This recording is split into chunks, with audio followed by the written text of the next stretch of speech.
வீட்டில் வந்துட்டு ஃபேமிலி கொஞ்சம் பெருசு. எப்படின்னாக்கா, அம்மா வீட்டு பக்கத்தில் அக்காவும் இருக்காங்களா, அதனால் டோட்டலாக எல்லாருமே இருக்கிறது எப்போவுமே வந்துட்டு 9 பேர் 10 பேர் இப்படி தான் இருக்காங்க. இப்போ நாங்கள் ஒரு 3 பேர் வந்ததுனால 12 பேர் கணக்காகுதா. அதனால் எதை செஞ்சாலுமே கொஞ்சம் அதிகமாக செய்யணும். ஒரு பொரியலாகட்டும், சாம்பாராகட்டும், சாப்பாடாகட்டும், அதுவும் 3 வேளைக்குமே செய்யணும்.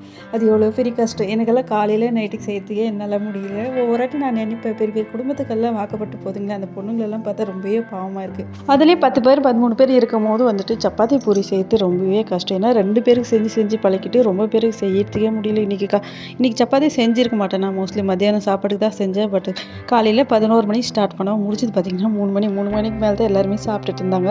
கத்திரிக்காய் பல்லியை தான் செஞ்சிருந்தேன். அது எங்கள் அம்மா ஸ்டைலில் செஞ்சிருந்தேன். பட் இங்கே அது என்னன்னு தெரியல, எதை செஞ்சாலும் எனக்கு டேஸ்ட்டே தெரியல. பட் அங்கே சாப்பிட்டு பழகிறதுனால இங்கே டேஸ்ட் எனக்கு பிடிக்க மாட்டேங்குது. அங்கே செஞ்சதான் எனக்கு பிடிக்குது. அது ஏன்னு எனக்கு தெரியல. அதுலேயும் ஒரு கமெண்ட்டில் கேட்டிருக்காங்க, பெங்களூர் போய் சமைக்கிற வேலை தானே அப்படின்னு சொல்லிட்டு. சோறு நம்மளுக்கு ரொம்ப முக்கியம் இல்லையா? எங்கே போனாலும் சோறு தான் எனக்கு ஃபஸ்ட்டு. அதனால சமைக்கிற வேலை மட்டும்